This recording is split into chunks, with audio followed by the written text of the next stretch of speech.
First of all, you don't know me. We're all about that high school drama girl, all about them high school queens.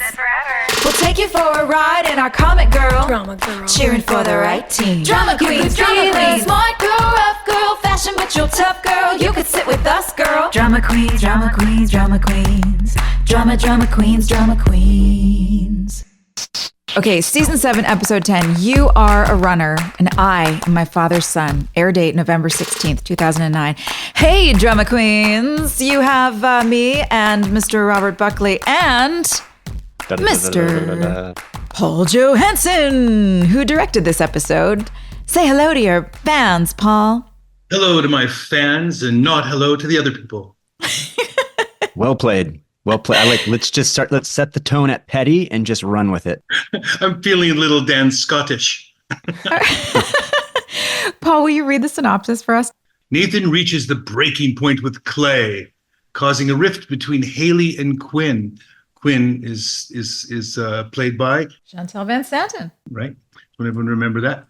And let's see, Brooke comes clean with Julian about her worries regarding his growing connection to Alex. You're always just ornery on purpose. Always. Meanwhile, Skills, wonder how he got that name, pursues a new career in Los Angeles, California on the West Coast, and Millicent's drug problems worsen. We saw that coming. Boy, oh boy, did we ever. Directed by the incomparable Paul Johansson. Paul Elizabeth Johansson. Old PEJ. Paul Joe has been. Oh, no. I'm so glad you could be here for this episode, Paul, because especially after watching it, it's just a perfect one. Because this was also really the first time you and I ever interacted. This is the first time? Yeah, Well, as characters and also pretty much as human beings. Well, I wanted to be your friend, but you really were not interested. So it's not a chance to work with you. I was capped off at friends who were a little older than me. And so wow. You got waitlisted, but you made it eventually. Yeah. We got there. We got you also drowned me on our first day of work. So don't make it sound like you came in being charming and sweet. Okay. Do you remember that scene? Do you remember shooting it? I remember everything about that scene. I remember how they were more concerned about the cameras than they were about you and I getting swept away into the ocean.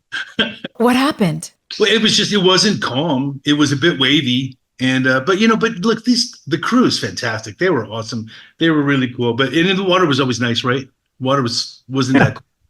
It was pretty good. Yeah. It was actually a fun day to get out in the waves and kind of blow as much time there as you could before you had to go back in the studio. And it was funny because I remember you saying you had your wrist was really bothering you at the time. And you said, hey, Fly, my wrist is really bothering me. And I said, oh, absolutely. Yeah, no worries. I'll be off it, be ginger with it. And then I realized the only thing I had to hold on to was your wrist. So it was this game of me balancing getting drowned and also being so delicate with one of your wrists. But wasn't I was grabbing you here, right? Yes, but I was grabbing your wrist. And then you were grabbing onto it, right? Yeah. Right. Yeah. I was worried about choking. You were worried about hurting you too. Those seem like hard scenes to shoot when you're pretending to drown someone in the ocean. It's not even a controlled environment like if you're on a soundstage with a tub or something.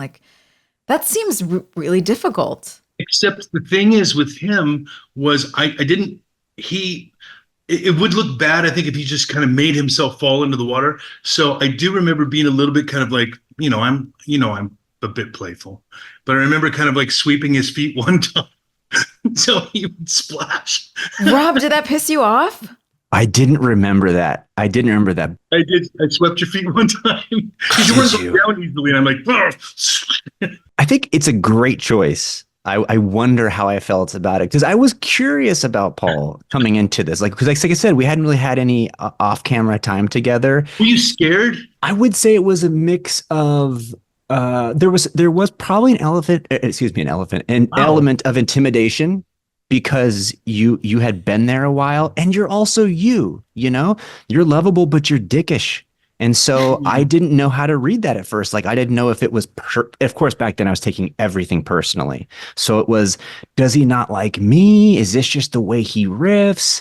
So it wasn't until the second time you directed an episode that I really had a moment where I realized, oh, he's you as a director, you gave me a really good note, and I just remember thinking, oh, like he has a lot to say and to teach me. Okay, this guy can be a teacher. Like, this is okay. It was great. It was really helpful. But yeah, early days, I was very much like, don't know.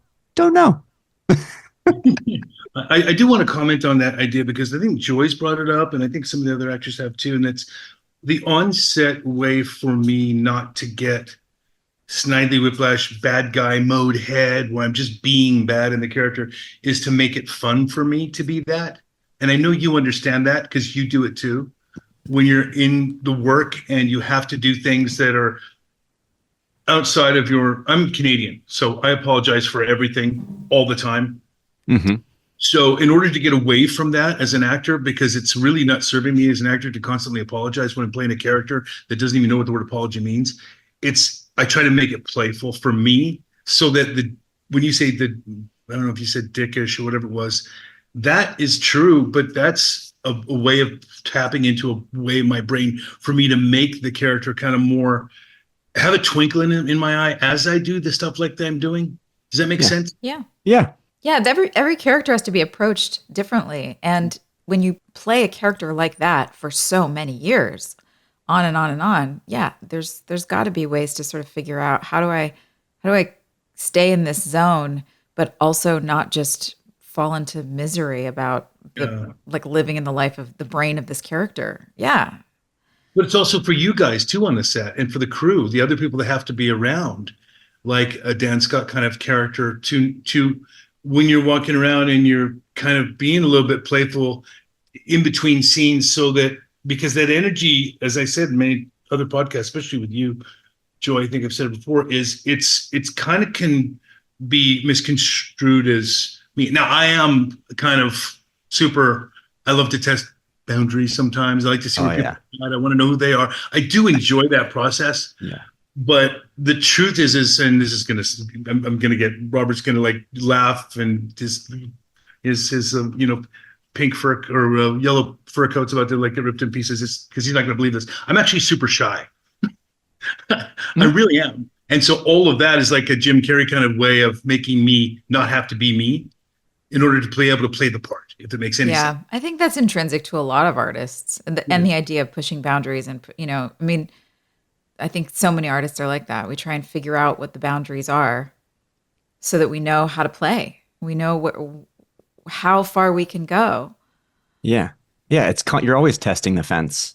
Do you remember Jurassic Park? Do you know the metaphor I'm making when they say, what's wrong with the fence? And they say, the velociraptors are constantly testing the fence looking for a weakness. It's like, always testing. And by the way, when I say dickish, I don't mean mean. You just you freely give shit. And I was a new kid on, in school. And so I was just, I was just constantly like, what's the read? Does this person like me? Not like me? Whoa, what did he do? And so it was like, I just took me a while to figure it took me longer to figure you out. And also we only had work where we were antagonists. We're like Joy and I, we had loving scenes, which also gave us more time to talk and to be warm. It was like, I saw you for a scene, you drowned me. I saw you for a scene, I told you to fuck off. It was like, they gave us no opportunities for sweet bonding. Yeah, that was a surprise on the beach when you looked up and you're like, sorry. And you just keep moving.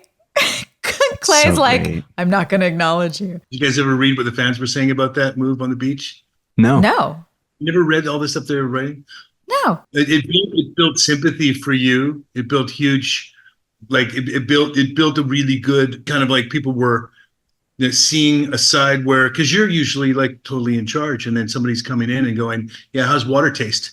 And boom, boom, so it started building people to understand a little more sympathetic towards your character, I thought. But here, my question is, did this, I mean, I guess we'll bounce around a little bit, but since we're talking about this and, Clay has gotten fired from being Nathan's agent, he's also been fired now in front of Nathan and Haley and his other bosses from his agency. I'm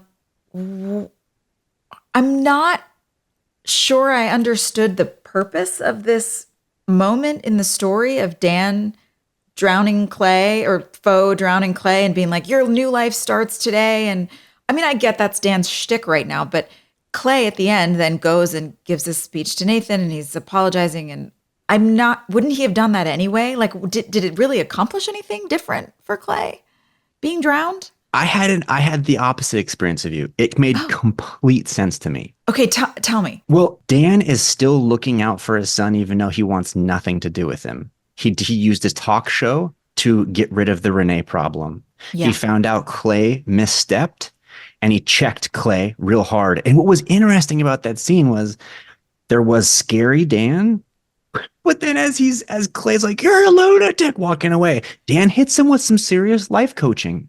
Yeah. And he tells him, like, you want to be an agent, go be an agent. So it wasn't malice. It was a wake up call. It was done in a very Dan Scott way. Yeah. But did it work? Like, was Clay mopey enough that he was going to quit I don't know about that because Clay makes a point of saying, I made a promise to my dead wife that I'm never going to quit. But you can't argue that, like, it shook him up. It got his attention, and it certainly didn't take away any fire under his butt. You know what I mean? Yeah, that's true. That's true. Like, so to me, while, it was wildly aggressive and unexpected, like it kind of fit perfectly for me in Dan Scott's trajectory. Mm-hmm. Paul, how did you direct something like that when you have to be in it? How do you know that you're getting the material that you want and you're getting the shots that you want? You have to buy into it. You have to buy into what the writers are leading you to, because if you have any reservations about shooting it and I'm going to try to, I don't know what it is take the fangs out of this scene and just make it kind of like work for me in a way. A lot of times I think you're in this type of you have to know who your audience is, right? Yeah. In this type of scenario, I think you have to just fully buy into what they're attempting to do and give the verbosity to it that exists. And I really didn't feel like I would be doing a good job with this scene if I was like to really play, underplay it, or maybe not such a big thing. But I just went for it with all gusto, thinking, you know what, the audience is going to love this. They're going to, a lot of things that we do in that show, you have to believe they're going to buy, and they have to buy that this is. And I do what I always do, which is, as he very appropriately pointed out, the justification from Dan's side, from motivation actor, was all about my son. It was all about what's going to be good for him in the long run, and getting this guy, on board in the right way is going to be good for the long run. Directing wise, I will say this: there's a lot of putting together. Whenever you shoot with water or animals, it's going to be logistically a nightmare, and you're going to be there all day. So I just wanted to make it simple, but I wanted to make it look like I'd put in the right amount of understanding. I didn't want to do too many underwater things or crazy shots. Just get the shots and let's get on to the next scene. Don't overdo it. It didn't seem like a really big thing, other than I know that the camera has to be waterproofed. So I wanted to be at the beach for a shot before that, so that they could have time to set up the second camera to go to the water. So we weren't just waiting around. So I did a scene before I did that scene, so they'd be able to set up the underwater rig. So when we finished, we could go right to it and not have to wait around. You always were very efficient with your time management as a director. That is true. You popped on your producer hat and got real efficient with your setups. That's right. I put the Drama Queens audience to sleep. Tell us more about the personality. Well, it killed with Joy and I. Our audience may have tuned out, but Joy and I were hanging on every word. They're a sophisticated audience. This is what's so great about this audience. They're just, they're curious. And my favorite people are curious people. I love that about the art. They want to know everything.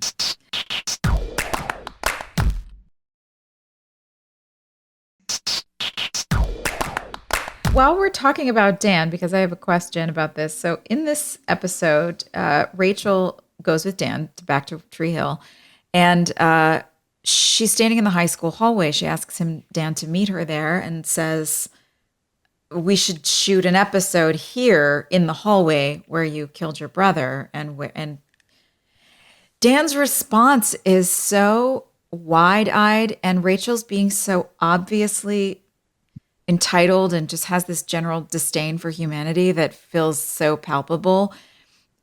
Can you give us an insight into, it seems so Dan's so smart. He's so calculated. How How does he not see that she's being so manipulative? Or does he see it and he's playing her too? Like, why between just the two of you would you have had this sort of doe-eyed response of like, oh yeah, and oh gosh, that might be really, I don't know what the line was that you said, but your whole demeanor was very sincere and sort of doe-eyed, and Rachel was being so obviously villainous. It was Rachel pitches the idea and you take a beat, Paul, and then you say, a little insensitive, isn't it?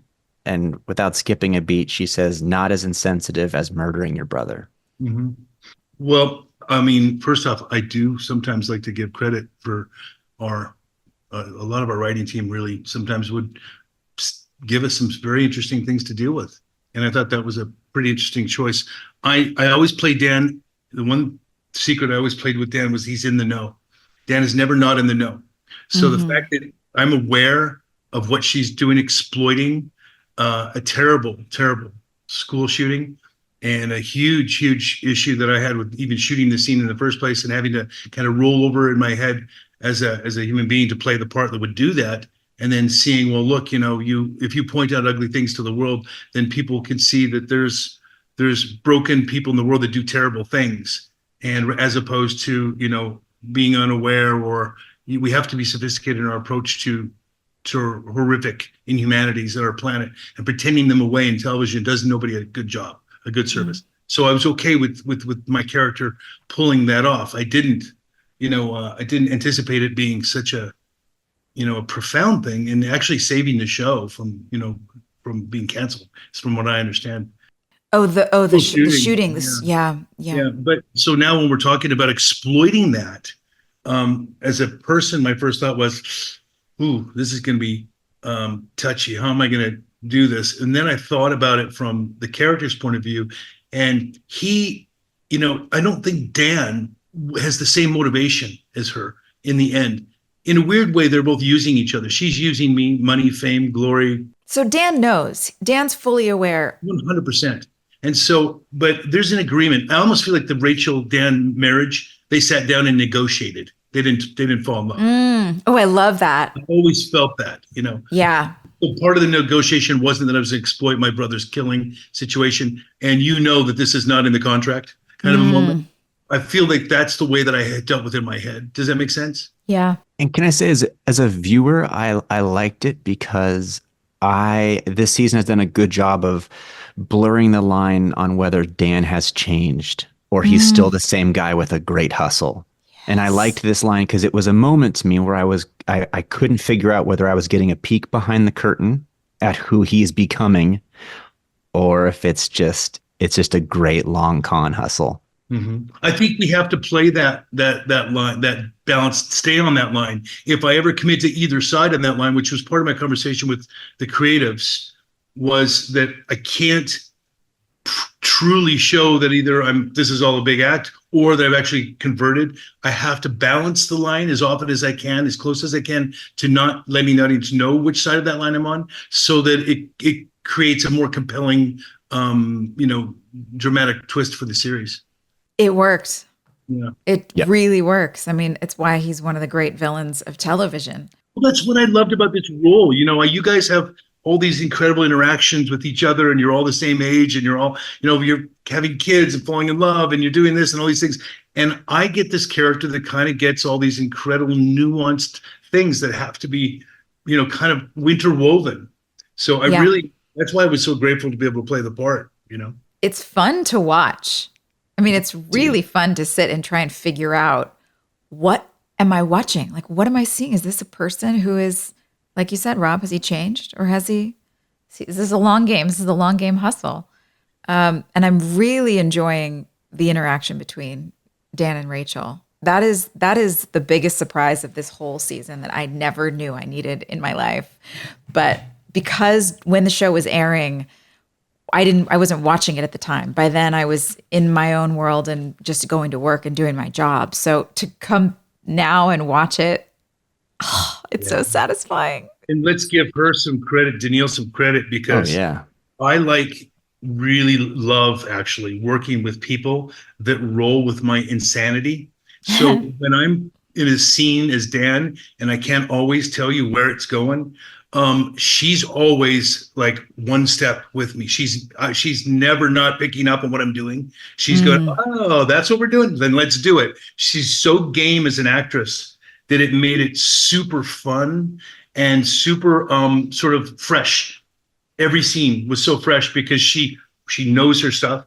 She's fully always prepared. When you wake up and you go to the set, first thing and read through the lines, she's off book like that, the way that I like to work and ready to roll, man. And I love that about her. And it made that playing that character in that season so much more fun, you know? Well, you guys shine. I mean, I take notes obviously for this, for every episode. And I at least half of the episodes, there's just a random note that's like, holy shit, Paul is so compelling.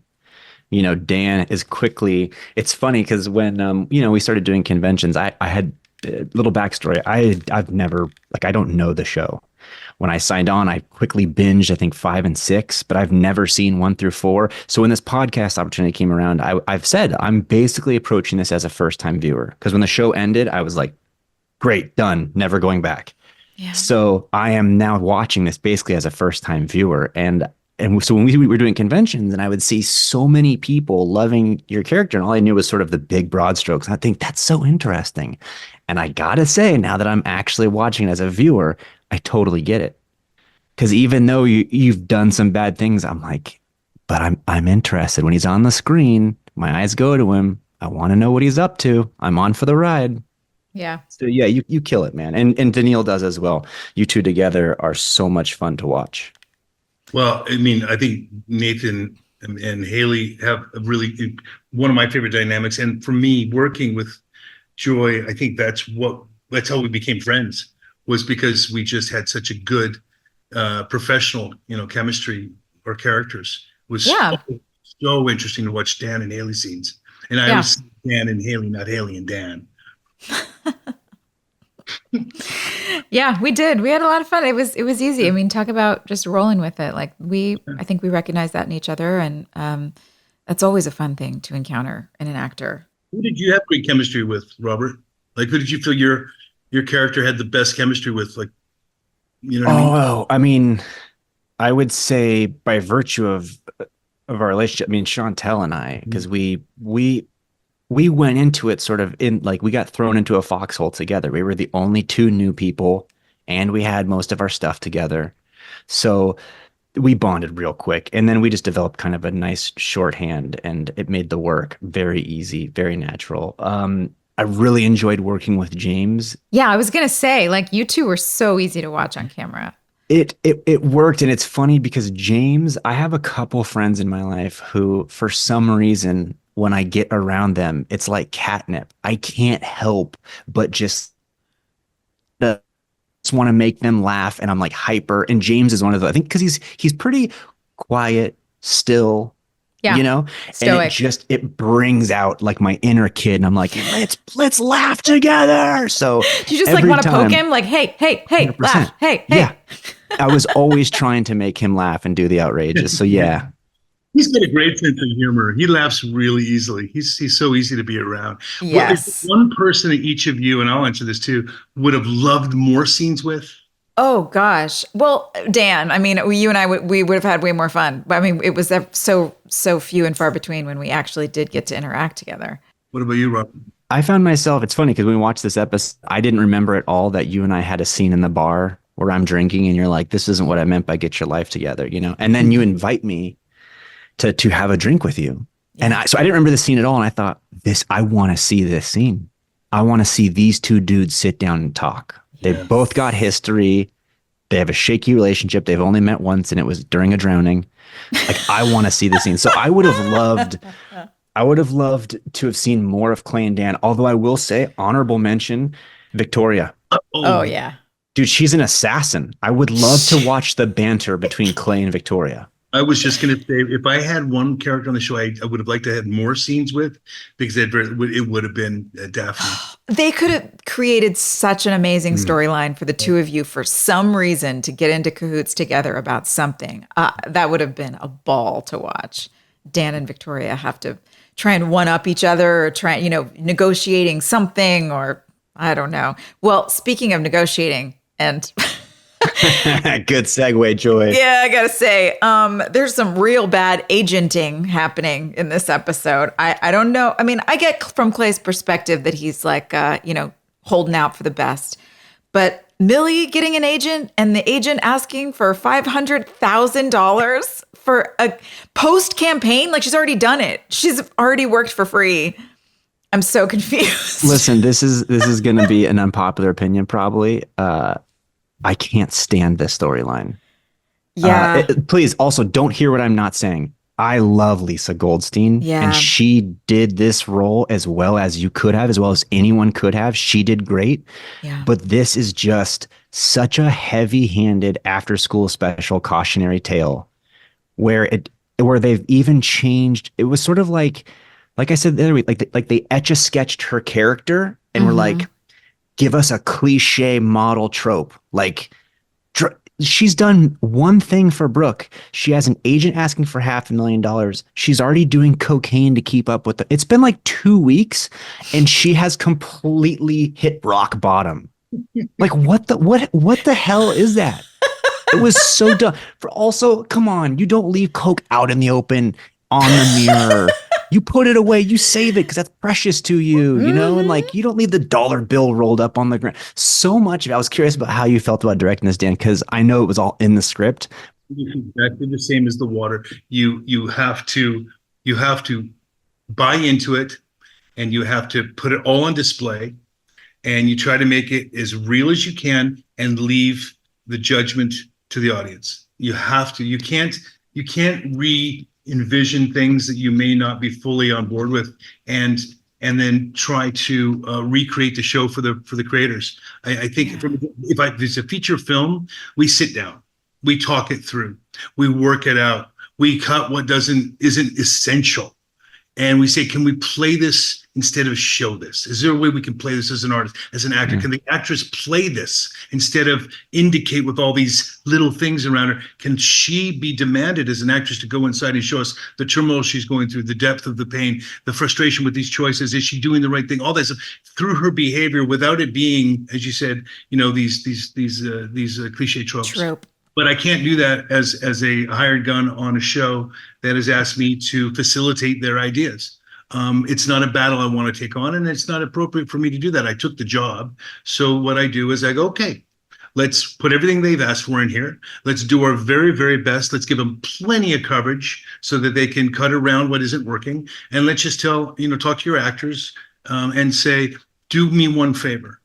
Do not lie. Just tell the truth. If this isn't, don't touch it. If you don't know how to hold a rolled up, $100 bill to do your blow, don't touch it. Just do your scene as truthfully and honest as you can, and we'll make it look great for you. We're going to protect you.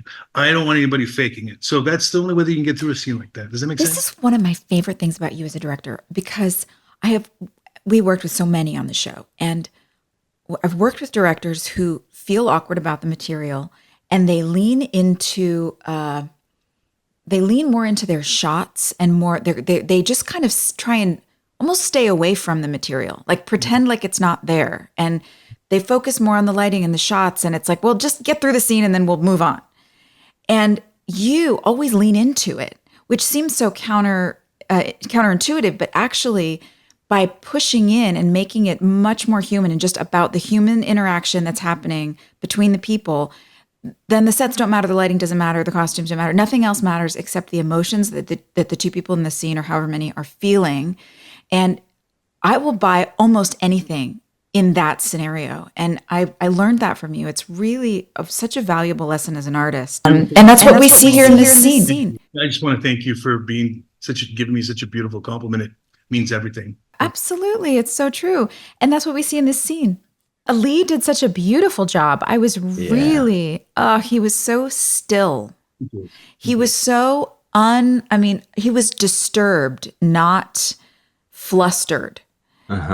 We're used to seeing Mouth be, I think flustered is a word I think of with him a lot. And to see him grounded in his place as a human and a friend and a fellow traveler in life in a really grounded way, and just watching this unfold with someone that he really loves. And he wasn't trying to fix it. He wasn't trying to solve it. He was just present. I don't know what kind of conversations you and Lee had on set, but that was beautiful work from him. Well, he's Holden Caulfield to me on the series anyway. He's kind of always been that, that alter ego. Somebody is an observer. Maybe he's journaling this whole thing in his head is the way that I always look at him. That makes sense? I love that. He's journaling and the whole show is in his head. Yeah, I always thought of him like that. Yeah. Wow. Run with it, you fans. just exploded my brain. we were lost before Lost was lost, guys.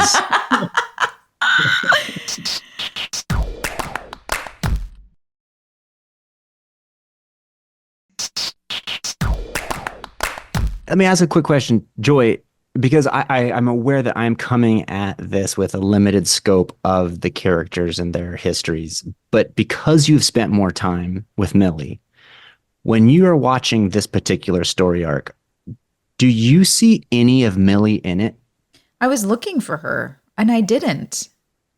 And that's, okay. It goes back to what you were saying about the Etch-a-Sketch. They used a character, they needed a storyline and hers fit the best. Somebody in the writer's room probably said, "What about Millie?" And it was like, "Yeah, sure, that works great." And because of the time constraints and all the other storylines that were happening and the way that those had to intersect, I think they just sped it all up. I just wish that when they first introduced Millie, it's hindsight's 2020. I wish they had known when they brought Millie on the show that this is where they were going, so that something could have been set up a little earlier. Yeah. But it is what it is. Yeah, plant a couple seeds. Paul, one thing I noticed that I wanted to ask you about was there's a scene when Millie is in Alex's hotel room, rifling through her closet, and what I found really interesting was it looked like her makeup was done the same way that Alex's was when she kind of arrived in Tree Hill. Like, it was very dark above the eye. Her hairstyle kind of reminded me of Alex's. And I was curious if there was there a note anywhere in there of sort of, because also in that same scene, I think Alex is wearing like a cute plaid outfit. It's not risque. It's like they switched roles. That's what I was wondering. And so I kind of questioned, are we doing a subtle Freaky Friday here? Is that what's happening? Was it Single White Female? What is the one where the girl takes up her roommate's identity? Oh, yeah, that is. Is that what it was? But was that intentional? I'll be honest with you. I actually don't remember. This was, how many years ago was this? 6, Paul. It's only been 6. I should know. And I've failed the podcast, and I think I should be booted since I can't actually remember that. I do remember. I'm sure you did in the production meetings and stuff. That seems like something that would have come up. But I know that Lisa was such a gamer that she would have gone for it. I mean, I was very proud of her. And I think that, she, where she came from, right? She was, what her job was before working on our show. Do you guys know? Tell the fans for people who don't know. I don't. You don't? I don't. I think she was Snow White in Disney World. And Jasmine. And Belle. Belle. She was a Disney World girl. Dude, we got to have Ron because I need to know a lot about that. I know. I want to talk to Lisa. It's so perfect. Joy, you could have done that. You could still do that. I could still do that. This is my plan. I'm just going to retire and go to Disney World and be like, guys, just put me in a princess dress. Let me hug little kids. That's all I want to do. Please.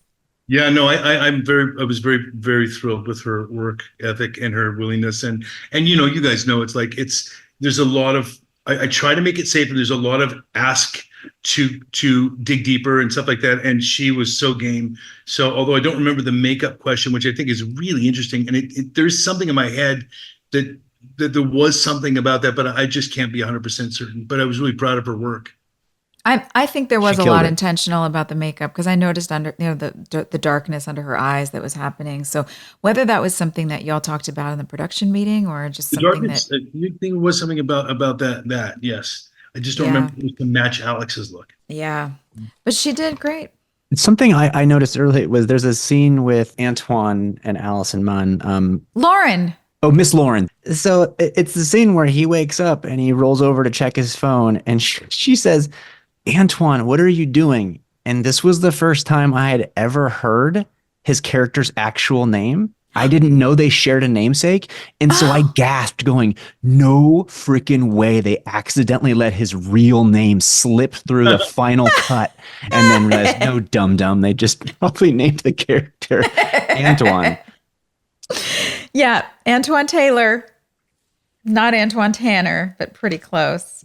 Antoine Taylor. Wow, I love that. Okay. Cool. Yeah, I want to see more of them. That was such a strange kind of random. I mean, hopefully we'll get to see more of that storyline develop. It seemed so bizarre that it was interjected. It didn't go anywhere. Like nothing. I mean, I guess he was waiting for a phone call, and then he gets the information. So it resolved. But I don't know. I'm curious as to where that's going. I wasn't sure what's happening with that. Although it did make me really want to reinvigorate this idea of stopping by friends' places or where they are just to ask a random question instead of texting people. I love this. He's got his phone. He could easily just call him, but he goes to the river court. I was like, man, why don't I do that more often? Just swing by my friends' houses and be like, hey, I forgot to tell you, blah, blah, blah, blah, blah. Okay, I'll see you later. It's so fun. Oh, I assumed that Julian had called him and they planned to meet at the river court. Is that not how it went down? They probably did, but like for what? They had 3 lines, and then Julian's like, I gotta go. This chick is texting me. Like, I don't know. It seemed so strange. Let's do it. Poppins. Let's bring him back, people. Antoine is so well liked. I remember even before One Tree Hill, 2003, when the show started. Before that, in the late 90s and early 2000s, we played in the NBA Entertainment League together with James, who I knew before the show, playing in that league. Oh, that's right. We all knew each other from that. And, I was on a team with Leo DiCaprio and Tobey Maguire and all these actors, Kevin Connolly. And James was on an opposing team and Antoine was on another team. And we're all like mortal enemies playing against each other. And then we got here and we're just like, oh man, we hated you. We hated you. Because we all played basketball together when we first got to, and I was, much older, but it was so great that we knew each other, from a basketball life. And it really helped a lot, I think, in our time together, working together, because we had that shorthand, like you guys say. Was that E-League? Because I've heard of that before, this entertainment league. Was it like Raya, where you have to have someone vouch for you to get in, or do you have to be vetted before you can join it? That's brilliant. Man, train, tree. No, it wasn't a mental test either. Let's see. No, I think you had to be of some entertainment value to be part of the teams, but you could also be an agent or a manager or a lawyer or something. You had to be in the entertainment industry. That's all it was. Gotcha. Okay. Speaking of agent, I want to go back to this. What's your perspective on this, Robert? Do you think that Clay should have locked up the deal, or do you think that he did the right thing by holding out and, que sera, sera? I think Clay took his eye off the ball. I think he had good intentions, but I think you got to know that there's another thing going on. And it's such a bad look to take your eye off the ball at a time when you have the one person he's asked you not to spend time with over. And it was so painful. And then, they kissed like all of a day ago, and she already comes in like, babe, do you have that beer for me? Babe. I was just like, oh, this is not, because, like I said, I think he's a good agent in that he was fighting for more because he believes in him. But I think you gotta be keeping your finger on the pulse of everything going on right there. Did you ask her to not say babe? Did you say just strike the babe part? I mean, to me, it was a little heavy-handed. I think my note was, first of all, it's pretty soon for pet names, because if I feel like it's sort of like the Millie thing. It's like they've been kissing. They've been more than friends for 16 hours, and we're already dropping babes on each other. Babe, so casual. Yeah. So you were the Jerry Maguire, right? That's what you were fashioned after? Yeah, the wounded Jerry Maguire. Mm-hmm. Yeah. Nathan ran that scene though, man. I mean, I loved seeing him just plow in and it broke my heart. Like after everything that he just went through with Renee and all the anxiety about losing his contract with the Bobcats, and that it was all going to go away, and we were on the edge of our seats, and we finally get this big win, and Dan saves the day with Renee, and all of it just is all working out. And then the rug just gets ripped out from underneath us because Clay is doing what he should be doing. He's healing. He's moving on. He's like, good things are happening in his life. And Quinn is getting, this moment of joy and peace in her life after, how difficult her marriage has been. And for everybody to finally be in a great place and have this happen, it's so much like real life. And what's great about it is it's a wonderful conflict because you can understand both parties' point of view. Like they didn't make it easy to choose who was right. Nathan was completely in the right to be livid. Clay was also in the right to be fighting for what he believed Nathan's value was. So I like that they muddied the water. It wasn't some egregious error. Yeah. But it was great seeing Nathan come down hard, which also it's funny because it's sort of even more lends to Dan drowning Clay. Because can you imagine the effort he went to get Renee to go through that whole ruse? He gambles his ass off. It pays off. He saves the day. And then this kid blows his son's deal. Oh, God. Clay. So in a way, tough love actually really makes sense for that scene. Yes. Okay, I'm glad you said that. It all came full circle to me now. I get it. It's nice to be around big brains, isn't it, Joy? How did you guys feel about? I don't mean as a director, Dan. It's a lot of in this episode of Quinn telling Nathan and Haley that they need to be more understanding towards Clay, and it creates this really uncomfortable dynamic, which eventually Nathan calls out with going, "Do you like living in my house for free?" Yeah. Yeah. But it's also, she has a point, but it's that awkward thing of like, I don't know if this is the right time. No, she's pushing way too hard. And this is a great example of someone who feels out of control and they are looking for control somewhere to make themselves feel better about I can solve something. At least I can do something. Mm-hmm. And we've all done it. We have people in our lives who do it. It's, I think, a super human thing to do. But yeah, I don't like it. I don't like it. It's you gotta be able to read the room, Yeah, it's not her place. Literally 2 hours after he found out he lost a job is not the time to be going, let's turn that other cheek. Also, Haley's her sister. Nathan's been her brother-in-law for however many years they've been married now. Is it 5-6 years now? Maybe 10? I don't know. But sorry, fans, for all of you who are mad at me for not knowing. I don't know how long they've been married. But yeah, and Quinn just started making out with this dude. Why would she immediately take his side and be against her family? But that is also, it's a childish thing to do because your family's safe, and what are they going to leave? What are they going to leave you? It's your family. So she can sort of push buttons and be on Clay's side because that's what she needs to do. She needs to feel like she's defending someone, a part of something, that she belongs somewhere because she's kind of floating around in life right now. I think it checks with Quinn's personality. It checks out. It makes sense with where she's at in her life. But it was too heavy-handed. I think I would have preferred much more of hey, listen, can we talk? These are my feelings. I think maybe you're emotional and you're overlooking some things, but the fact that we were in a bedroom, I had a visceral memory of being in that bedroom filming that scene with Chantel. Paul, I feel like we did it 12 times or something. Do you remember that too? The master took us so long. So long, exactly. It's probably because I blocked the scene or let you guys just do whatever you want and then had to cover it from 9 different angles. I don't remember. I think it was the energy was slow. Yeah. I think it was actually, we may have been trying to do what I just said, which was to slow down and have more of a reasonable conversation. And you knew that it needed the energy and that it's okay for characters to be flawed. We just have to fight. We rehearsed a lot before we shot too. Yes. I remember correctly. Yes. Did you find that we rehearsed much on that show before we shot? I don't think we did usually. No, we didn't do a lot of rehearsal, but with that scene. That scene we did, yeah. I remember one scene we rehearsed for a long time, and then we changed it after we rehearsed it a bunch of times. We decided it wasn't working. Do you know what scene it was? I thought it was that one. And Quinn and your other sister. Lindsay, by the pool. Oh.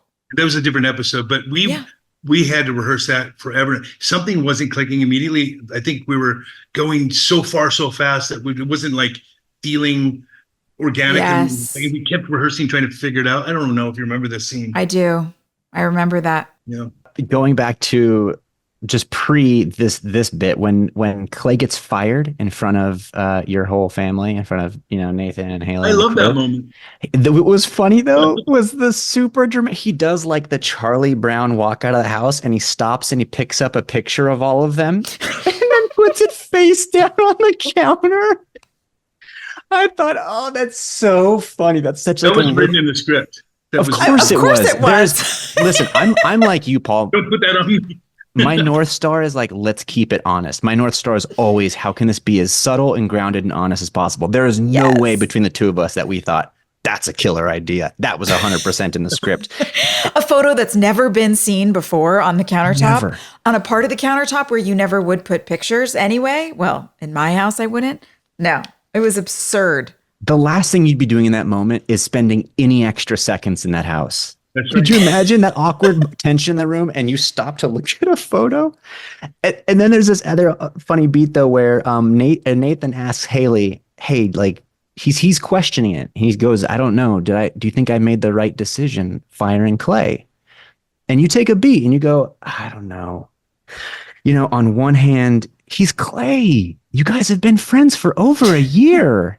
I laughed going like, first of all, it's so funny that they wanted to write that in to like tell the audience the timetable, but also that is not enough time to make that counter argument. A year, you're new friends. You're new friends. Sounds like a network note to me. It does. It sounds like them need to put that in. Completely. You know what I mean? Because it works if you drop the end of it and it's just, I don't know, on one hand, he's Clay. Boom. That's enough. The audience is going to fill in the rest on their own. You don't need to tell them it's been 372 days of friendship. It's like, that's weird. Yeah. I also thought it was really strange that he got fired in front of everybody. Like he shows up at the house and like, why couldn't they have just said, it feels like it would have been professional for them to say, let's talk about this at the office, but they're just going to fire you right there on the spot. It seemed like a pissing contest, which maybe that's realistic. That's what it is, I guess. Well, and the weird thing too is that Clay comes in hot at them first. Clay comes in and goes, Nathan, this is BS. They're going to promise you the moon and underdeliver. He's still their employee at that point. Yes. So it's odd because if you're a team player, even though you lose the client, you want the agency to keep it. So he's already on some loner stuff, when he comes in the room. Yeah. But yeah, so I think it was just sort of a pissing match of them going, cool, pack your shit. Yeah, bye. And then they give the girl, the one random girl, his assistant or whoever, who gets one shot, and she's like, "Sorry, Clay, we've never seen her before, and we never see her again." or the one male agent, they're like, like Kevin, and I go, "Shut up, Kevin." There's just a shot of him going, shaking his head. Also, I didn't realize it. I think it's an Easter egg. Do you realize Dan Scott is the creator of Clay's agency's name? No. In that scene of the drowning, you talk about fortitude. Mm-hmm. You're the one who says the word fortitude. And I went 5 times. Yeah, I remember. And I thought, oh my gosh, how funny. I never remembered that the seed was planted by Dan. Wait a second. I thought Clay worked for Fortitude. No, that's the agency I create. Yeah, Clay starts up Fortitude. You're about to create Fortitude. Yes, correct. Oh, that's good. Yeah. That's juicy. So the drowning, full circle on this episode of Drama Queens, is that the drowning names and the change did happen. And all the things we asked at the beginning of this episode were, does it really affect you? Did it change you? Well, It did. It started a whole new company, a whole new direction, and maybe had more commitment to his clients' position based on that situation. Dan Scott, so complicated, such a villain and changing people's lives at the same time. I think what we're saying on a larger scale, everyone, is if you are in some sort of rut in your life, have a friend give you a light drowning, shake things up a bit. It's gonna work out.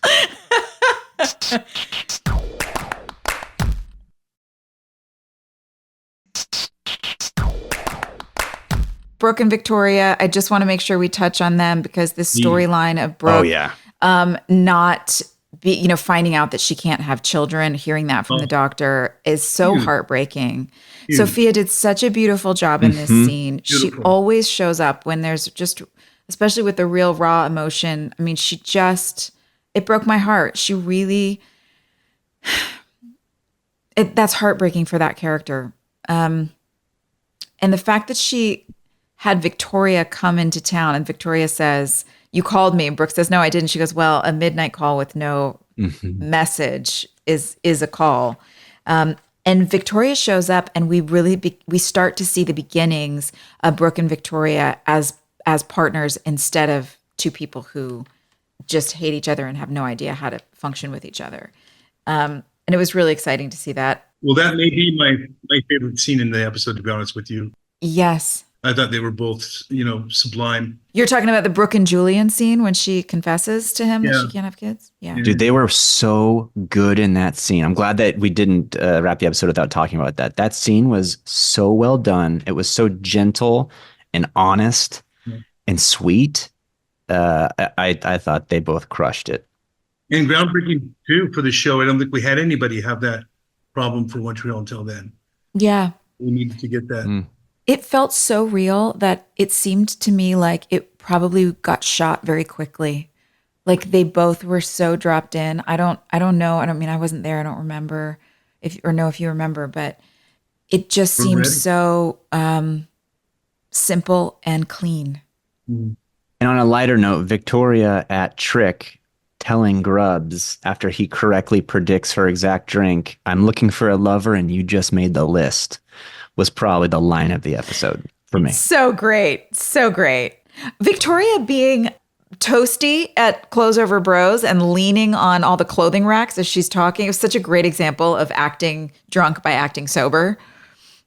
And then she goes to the bar, and I love this Barstool wrap up that we did too, by the way. It's just although characters kind of having their own little moment, but then her sitting and talking with Grubbs for one more martini. It was pretty great. Yeah, and her dropping the dime on Alex and Millie drinking and driving, and twist Millie's driving, Setting it all up. and Mouth not going to jail to pick her up. Good for you, Mouth. Yeah. Good for you. And good for Brooke. Brooke didn't do it either. Yeah, that's right. Yep. Listen, $500,000 when you've done one job. Come on. Sounds good to me. Like you need a new agent. Sounds like you need a new agent and a healthy slice of reality pie. All right. Suzanne asks, how has your experience working on this show or in the industry impacted your life outside of work? Has it changed how you approach personal relationships or other aspects of your life? Paul? It's too big of an answer. It's too much. I'll do my best to make it pithy. Write that down. How about One Tree Hill? Let's not say the industry. Let's just say this job. Working on One Tree Hill.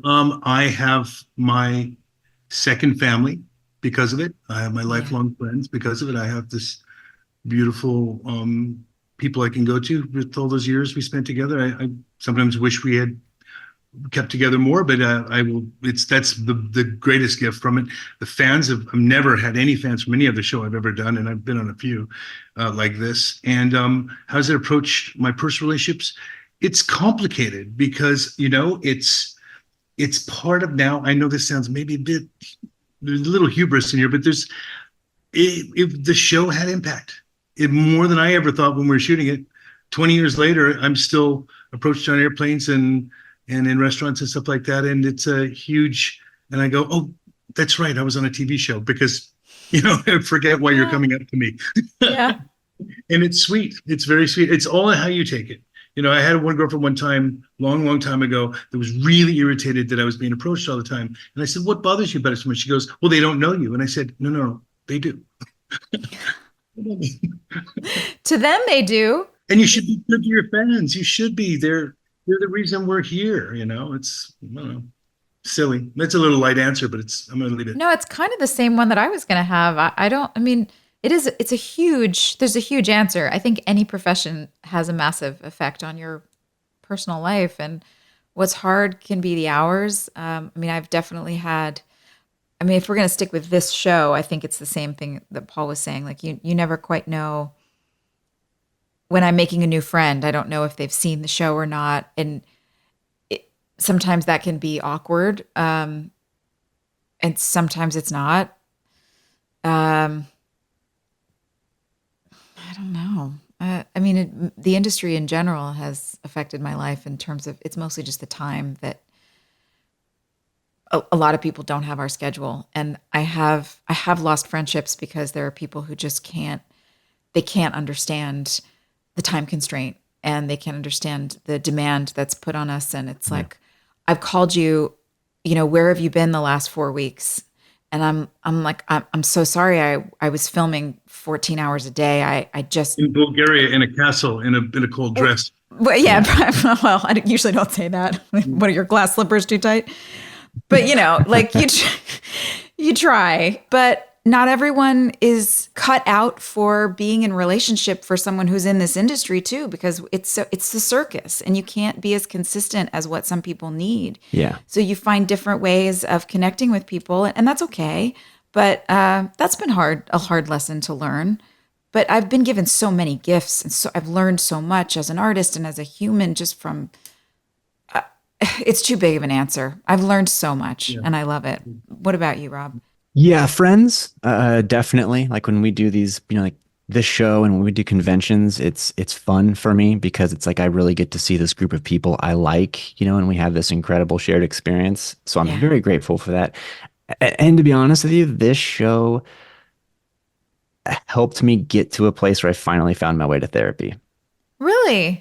Yeah, because it's like I came on and it was just weird, right? Because everyone in the town knew we knew who we were, so there was a lot of like isolating. Because I was already kind of going through a tough time, so I would just sort of withdraw and like I'll just hang out in my apartment, and like my mental health wasn't great. And it was like I hit a point where I was just like, something has to change. And so like that was the first time I got introduced to my very first therapist halfway through One Tree Hill, or about 2/3 of the way through, and that began. It was sort of like the ending of that chapter of my life and the beginning of this journey of like actually figuring out who the hell I am and what I want to do, what makes me happy. So I'm incredibly great. Like I've said on this show, it's like it was a tough experience for me personally, but I'm immensely grateful for it. You touch on something really interesting that I think a lot of people who don't know anything about the entertainment industry, they look at lives of actors who are working and they think, oh, it's so glamorous. Yeah, they work hard, blah, blah, blah. But look at all, they get to go to all the parties and they get to, get reservations wherever they want. But the isolation is so real because especially depending on your level of success, not knowing who you can trust, not knowing if someone's talking to you and being nice to you because they're a nice person and you're having a genuine lovely interaction, or if somebody's just blowing smoke up your ass because you're a celebrity. There's also just having people know things about your life. You're trying to be a private person, just have your own life, and people following you around and gossiping about you. It's a small town, so you say something, you look at somebody sideways, you're having a bad day, boy, does that get spread around. And that's really hard. It just makes you want to go into a shell and like, everybody just leave me alone. I just want to hide. And then you get isolated and then you don't have anybody to talk to. It's hard. Forget about sharing an opinion about anything important. Yeah. And it's one thing, like if you're shooting in New York, no one in New York cares. They see bigger and better all the time on the sidewalk. But in Wilmington, literally every single person knew who we were. Yeah. And what that did is, because I'm like, Paul, if someone wants to say, like, come up to me and say, hey, I love this thing you did. Like, I want to take a moment to hear that, validate it, tell them thank you, maybe snap a picture. Like let's have a little moment. Right. Yeah. But the problem is when you're having a hard day, when you're a court low and you just don't have it in you to do that. And when you leave your door, that's all you're going to get. Going for coffee, sitting down for breakfast. It's just easier to go, I'm just going to stay here by myself and I'll order something, So like, there was just, like I said, I just isolated a lot, but like, it was also the beginning of me going like, oh, cool. I think I know who I am, but let's find out. Tell us about your book tour real quick. Me? Oh yeah. I'm going on a book tour. You're so sweet, Paul. Yeah. My book tour for my memoir, Dinner for Vampires, is coming out. We are on a book tour on the week that it goes out, October 21st. It's great. Yeah, I mean, the story is really about my own mess. I mean, One Tree Hill is the setting, it's a backdrop, but the story is about my own huge mistakes that I made in my own life. But hopefully it'll make people feel like they're not so alone and isolated. Yeah. Yeah. Could have used that book about 20 years ago, Joy. Can't wait to read it. Thank you. All right, everybody, let's spin a wheel. Paul, when it lands, would you mind telling the listeners what it is? Oh, perfect. Read it, Paul. The winner of the spin a wheel, no idea, most likely to sleepwalk. I'm just going to jump right in and say clay. And for those who know, you know. I agree. Oh yeah. Clay for sure. Yep. And Paul, I feel like do you sleepwalk? You seem like a sleepwalker. I have, but I'm a sleep talker. Ooh, that's juicy. Yeah, so I'm sure it's revealed all How of my fun for your girlfriends. You don't know. Paul Johansson, never not talking. That's my novel coming out in November. There it is. Pre-order. All right, next week we have season 7, episode 11, 7-Eleven. You know I love you, don't you? Don't you? Paul, you are lovely. An utter delight as per usual, my friend. I'm grateful to be a part of this. Thank you for inviting me. Thank you. Love you. It's great to see you. We'll talk to you soon. All right, see you, buddy. Bye, everybody. Thanks, everybody. Have a great week. Hey, thanks for listening. Don't forget to leave us a review. You can also follow us on Instagram at Drama Queens OTH. Or email us at dramaqueens@iheartradio.com. See you next time. We're all about that high school drama girl, all about them high school queens. We'll take you for a ride in our comic girl, cheering for the right team. Drama queens, smart girl, rough girl, fashion but you're tough girl. You could sit with us, girl. Drama queens, drama queens, drama queens, drama queens, drama queens.